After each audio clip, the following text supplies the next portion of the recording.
Bismillahirrahmanirrahim. Assalamualaikum warahmatullahi wabarakatuh. Perkenalkan, nama saya Indri Anggraini. Saya mahasiswi program Pasca Sarjana di Universitas Sanggabuana YPKP Bandung. NIM 1211 251 231. Berikut adalah tugas mata kuliah Seminar Manajemen dengan dosen Dr. Farida Yulianti, Sarjana Hukum, Sarjana Ekonomi, Magister Manajemen. Tugas yang saya pilih adalah berjudul Manajerial di Tempat Kerja dari Sisi Tenaga Pendidik Guru di Sekolah. Baik, sebagai pendahuluan, saya berprofesi sebagai guru dan saya sudah berprofesi sebagai guru sejak tahun 2005. Tetapi mengajar di Sekolah Pribadi Bandung sejak 2013 sehingga sudah mengajar di Sekolah Pribadi Bandung selama kurang lebih 12 tahun. Ya, saya ingin membahas mengenai fungsi manajemen yang terimplementasikan dalam program dan juga kegiatan sehari-hari di institusi pendidikan Sekolah Pribadi Bandung. Lalu fokus yang ingin saya bahas adalah fungsi manajemen menurut dua pakar, yaitu Henry Fayol dan George Terry dalam konteks sekolah.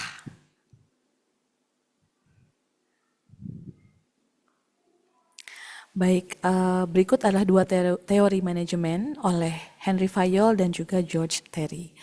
Dari Henry Fayol, beliau mengemukakan 5 fungsi manajemen Fayol, yaitu perencanaan atau planning, pengorganisasian atau organizing, pengarahan atau commanding, pengkoordinasian coordinating, dan pengendalian controlling. Kemudian menurut George Terry, 4 fungsi manajemen atau POAC, perencanaan planning, pengorganisasian organizing, pengarahan atau pelaksanaan actuating, dan juga pengendalian controlling. Saya membahas 2 teori berikut karena memang saya sangat tertarik. Dari teori Fayol dan juga Terry terdapat suatu perbedaan, yaitu di bagian ketiga, yaitu pengarahan. Ketika Henry Fayol mengarahkannya melalui commanding yang mungkin lebih bersifat menuntut atau strict, sedangkan untuk George Terry beliau lebih actuating atau mengarahkan atau mungkin lebih persuasif. Lalu berikut adalah implementasi perencanaan. Di dalam lingkungan sekolah tentunya kami para guru menyiapkan RPP atau lesson plan dan juga tujuan pembelajaran setiap kali kami mengajar. Kemudian juga ada visi misi sekolah yang berupa pengembangan pendidikan jangka pendek dan juga jangka panjang. Visi misi yang kemudian kami implementasikan dalam kegiatan-kegiatan sekolah. Kemudian juga perencanaan yang didasarkan oleh data dan juga analisis kebutuhan kami yang tentunya berkesinambungan atau berkelanjutan. Ya, lalu kemudian implementasi perorganisasian. Di lingkungan sekolah tentunya kami memiliki pengelolaan sumber daya manusia karena kami mendidik peserta didik. Kami pun terus memberikan fasilitas yang baik sehingga peserta didik akan nyaman belajar di tempat kami, dan juga kurikulum yang memang kami memiliki 2 kurikulum, yaitu kurikulum deep learning dari pemerintah dan juga kurikulum Cambridge atau dari lembaga asingnya. Kemudian ada juga struktur organisasi dan juga pembagian tugas, mulai dari, karena kami sekolah swasta, mulai dari manajemen board, perwakilan yayasan atau foundation representative, kemudian kepala sekolah, kemudian sekolah kami pun memiliki bagian-bagian yang juga mengorganisasi suatu organisasi yang mengepalai guru-guru, baik itu secara akademik ataupun guidance atau school culture. Jadi akademik fokus ke akademik, nilai kurikulum, kemudian ada guidance yang lebih ke pembimbingan karakter dan juga school culture, kedisiplinan sekolah atau tata aturan dan tata tertib dan rules yang diaplikasikan di sekolah. Kemudian juga pembagian tugas tentunya para guru dan juga staff, dan tentunya tujuan kami untuk membangun lingkungan belajar yang mendukung seluruh warga sekolah. Ya. Kemudian bagian ketiga adalah implementasi pengarahan.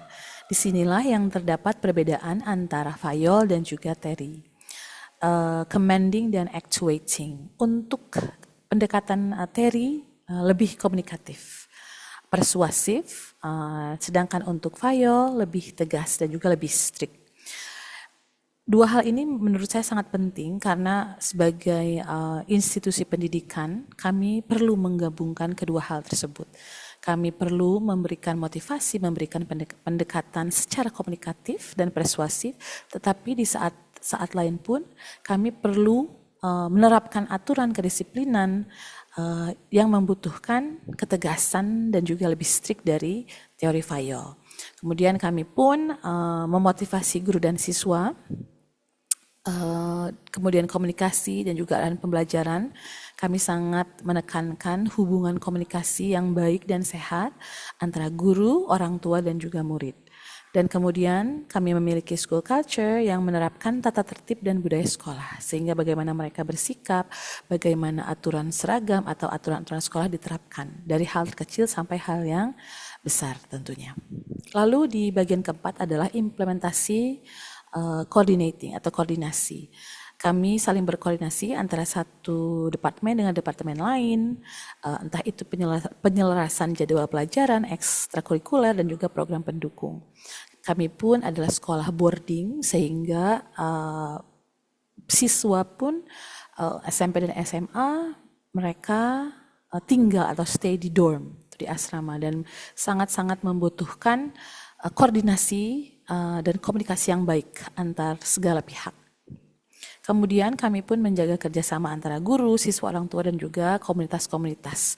Kami memiliki komunitas alumni dan juga komunitas Fathers Club atau Mothers Club, tapi tetap tergabung dalam keluarga besar sekolah kami atau Sekolah Pribadi Bandung. Ya, lalu kemudian yang terakhir adalah implementasi pengendalian. Inilah yang terakhir, yang juga sangat krusial. Kami mengawasi pelaksanaan semua rencana-rencana tersebut, dan kemudian pada akhirnya pun akan ada evaluasi baik hasil belajar ataupun kinerja dari warga sekolah. Mungkin dari evaluasi bisa dari hasil lulusan sekolah kami ataupun raport ataupun setiap tahunnya untuk kinerja para tenaga pendidik atau guru-guru. Kemudian kami pun memiliki langkah koreksi jika terjadinya penyimpangan, yang juga menerapkan teori ataupun Fayol baik secara actuating ataupun demanding atau lebih strict ataupun lebih persuasif. Kemudian ini secara garis besar fungsi manajemen teori Fayol dan juga teori Terry. Untuk planning, implementasinya di dunia pendidikan adalah menyusun visi misi, kurikulum, strategi pengajaran, penyusunan silabus. Kemudian organizing, mengatur staf, guru, kurikulum, struktur organisasi. Nah, untuk pengarahan atau commanding dan juga actuating, memberi arahan, motivasi, komunikasi, penerapan budaya sekolah, aturan dan tata tertib yang sifatnya persuasif, komunikatif, dan juga strict atau menuntut. Ya. Kemudian koordinasi atau coordinating, menyelaraskan jadwal kegiatan dan juga kolaborasi, dan terakhir adalah pengendalian atau controlling dengan memonitor hasilnya, memonitor kegiatannya ketika prosesnya, dan juga adanya feedback atau koreksi pelaksanaan. Ya, mungkin kesimpulan yang bisa disampaikan oleh saya adalah bahwa penggabungan fungsi manajemen Fayol dan teori ini memberikan pendekatan yang lebih komprehensif, karena memang di dalam institusi pendidikan sangat dibutuhkan kedua hal ini bergabung atau bisa diterapkan secara silih berganti. Pentingnya juga perencanaan sistematis, organisasi yang baik, pengarahan yang motivatif, koordinasi integrasi, dan pengendalian efektif. Tentunya karena kami warga sekolah, kami pun adalah pendidik, sehingga segala sesuatunya perlu termonitor dengan baik dan sesuai on track, dan juga tidak